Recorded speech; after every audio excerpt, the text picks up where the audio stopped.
A group of experts at the National Cancer Institute say it's time to rethink the definition of cancer. It could mean major changes in how the disease is detected and treated. CBS News contributor Dr. David Agus leads the Westside Cancer Center at the University of Southern California. Doctor, good morning. Good morning, Charlie. What's the significance of changing the definition? Well, listen, is that there's a dramatic increase in the diagnosis of certain kinds of cancer, like thyroid cancer, melanoma, almost 200% increase over the last 35 years. Prostate cancer up 50%, and the new technology is allowing us to diagnose many more cancers.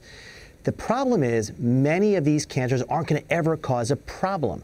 It's like if you told a firefighter, go put out every fire. They'd be blowing water on tiki torches and candles when they don't need to. It's the same thing here. Many of these cancers are so slow growing not to cause a problem. We need to redefine them.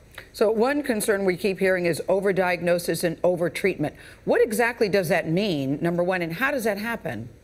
Well, listen, lots of cancers we don't need to treat. We know the natural history.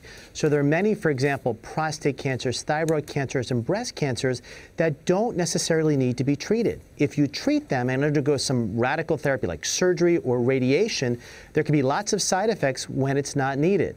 The key is to treat the cancers we need to treat. And so we need a new definition.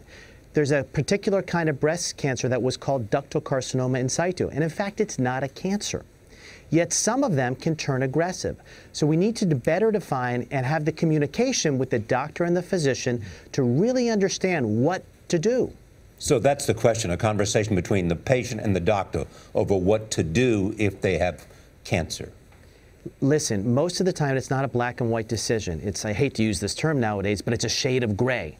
And so a doctor needs to educate a patient with the information. What are the side effects? What are the ramifications of treatment versus not? And based on that patient's value system, the right decision is made. There rarely is one right decision. There's the right decision for the patient. Thank you, Dr. Agus.